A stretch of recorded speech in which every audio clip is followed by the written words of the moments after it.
Heisenberg का अनिश्चितता सिद्धांत यानी अनसर्टेनिटी प्रिंसिपल क्वांटम यांत्रिकी का एक सिद्धांत है। मान लीजिए हमारे पास एक कण है और यह v वेग से गति कर रहा है और इसका द्रव्यमान m है।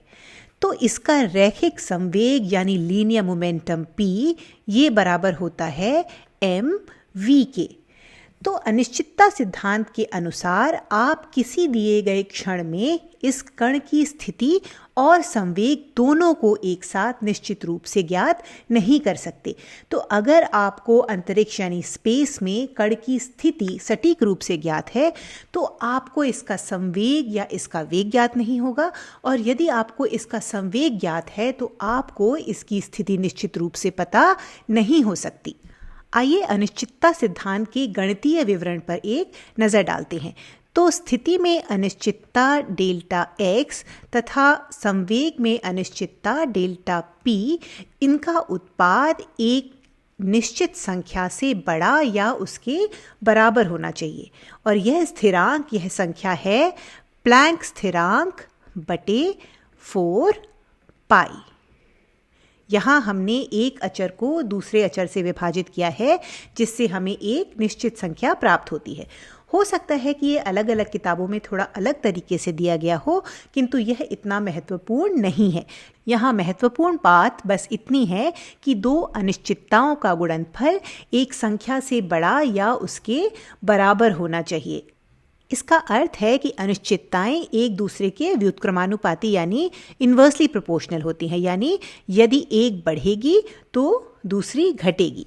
कहने का अर्थ है कि आप स्थिति के बारे में जितना अधिक निश्चित होंगे, संवेग में अनिश्चितता उतनी ही बढ़ जाएगी, और यदि आप संवेग में अनिश्चितता को कम करेंगे तो स्थिति में अनिश्चितता बढ़ जाएगी। यही अनिश्चितता सिद्धांत के पीछे का मूल विचार है।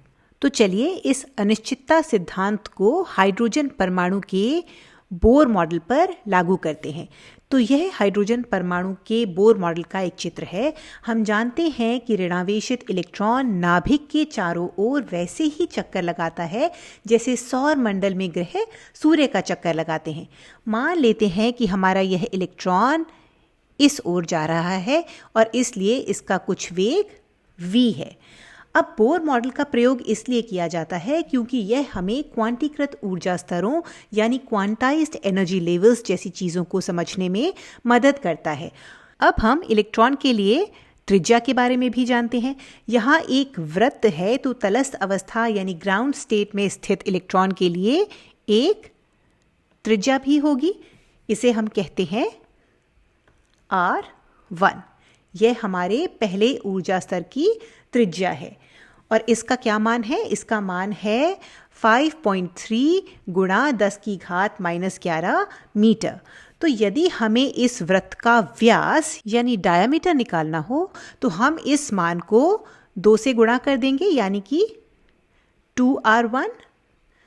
अब ये हमारा हो जाता है 1.06 गुणा 10 की घात -10 मीटर। तो यह हमारा इस वृत्त का व्यास है।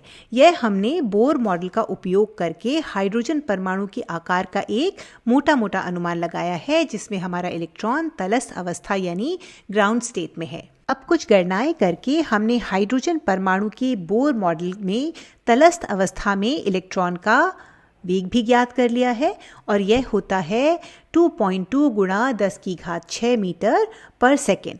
और हमें इलेक्ट्रॉन का द्रव्यमान तो ज्ञात है ही, तो हम यहाँ पर P बराबर द्रव्यमान गुणा वेग इस सूत्र का उपयोग करके रैखिक संवेग यानी लीनियर मोमेंटम की गणना कर सकते हैं।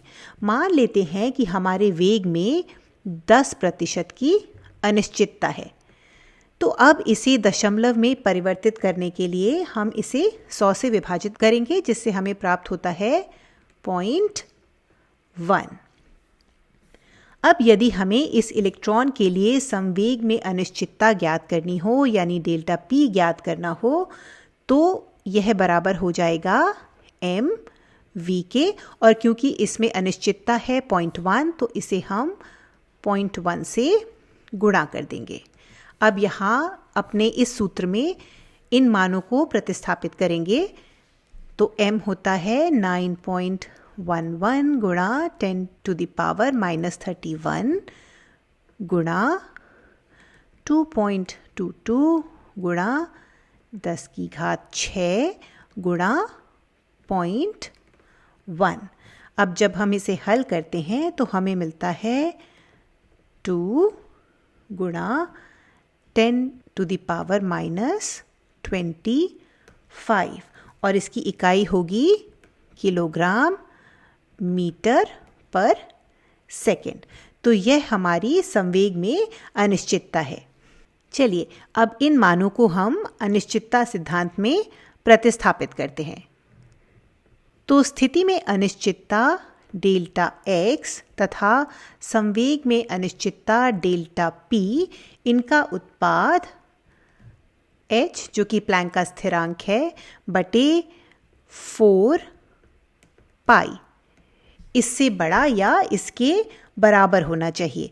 अब हम यहाँ अपना संवेग में अनिश्चितता का मान प्रतिस्थापित करेंगे जो कि है 2.0 गुणा 10 to the power -25।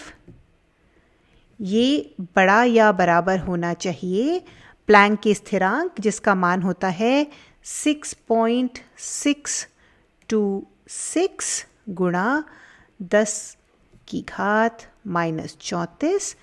इसे विभाजित करेंगे 4 और ये है पाई।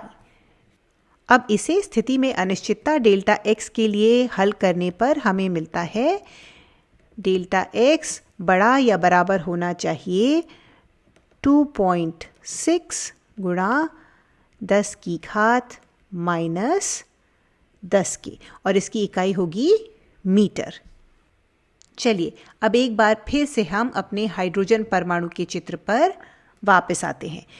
तो हम देख सकते हैं कि यहाँ स्थिति में अनिश्चितता हाइड्रोजन परमाणु के बोर मॉडल के व्यास से यानी 2r1 से अधिक है, इसलिए बोर का मॉडल गलत था। इसके अनुसार इलेक्ट्रॉन एक निश्चित वेग से और एक निश्चित त्रिज्या पर नाभिक की परिक्रमा कर रहा है, जबकि अनिश्चितता सिद्धांत कहता है कि यह सही नहीं है। यदि हमें इलेक्ट्रॉन का वेग निश्चित रूप से पता है तो हमें उसकी स्थिति ज्ञात नहीं हो सकती, और यदि हमें उसकी स्थिति ज्ञात है तो हमें उसका संवेग ज्ञात नहीं हो सकता। बोर के मॉडल के सही न होने के बावजूद भी हम उसे प्रयोग में लाते हैं, क्योंकि जब आप रसायन विज्ञान पढ़ना शुरू करते हैं तो परमाणु के एक सरल मॉडल के रूप में यह बहुत उपयोगी है।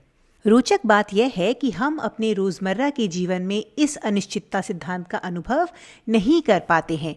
मान लीजिए कि हमारे पास एक कण है और यह इलेक्ट्रॉन की तुलना में काफ़ी बड़ा है। मान लेते हैं कि इसका द्रव्यमान है m और यह v वेग से गति कर रहा है। क्योंकि यह इलेक्ट्रॉन से काफ़ी बड़ा है इसलिए यह द्रव्यमान m भी काफ़ी अधिक है। तो हम सोच सकते हैं कि हम निश्चित रूप से इसकी स्थिति का आकलन कर सकते हैं और साथ ही निश्चित रूप से इसके वेग की भी गणना कर सकते हैं, जिससे हमें संवेग ज्ञात हो जाएगा। और यह बात बिल्कुल ठीक भी है, हम इस तरह की चीज़ों का काफ़ी सटीक आकलन कर सकते हैं। लेकिन यदि हम अनिश्चितता सिद्धांत के अनुसार गणना करें और यहाँ पर विभिन्न मानों को प्रतिस्थापित करें, जैसे मान लीजिए कि हम द्रव्यमान को यहाँ बढ़ा करके कर देते हैं 9 किलो और इसका कुछ वेग भी होगा, कुछ भी वेग हम मान सकते हैं। तो जब हम इस समीकरण को इस तरह के द्रव्यमान के लिए हल करेंगे, जब हम इसकी गणना करेंगे तो हम पाएंगे कि यह जो अनिश्चितता है यह बहुत ही कम है। इसलिए हम अपने जीवन में इस चीज़ का अनुभव नहीं कर पाते हैं। हम यह अनिश्चितता केवल परमाणविक स्तर पर ही देख सकते हैं। इसी तरह यदि आपको क्वांटम यांत्रिकी यानी क्वांटम मैकेनिक्स की कोई जानकारी नहीं है तो ये आपको थोड़ी अजीब लग सकती है, क्योंकि आपने अपने रोजमर्रा के जीवन में इसका अनुभव ही नहीं किया है। तो यह था हमारा अनिश्चितता सिद्धांत। आने वाले कुछ वीडियोस में हम क्वांटम यांत्रिकी के बारे में और अधिक जानेंगे और देखेंगे कि यह कैसे परमाणुओं तथा इलेक्ट्रॉन को प्रभावित करती है।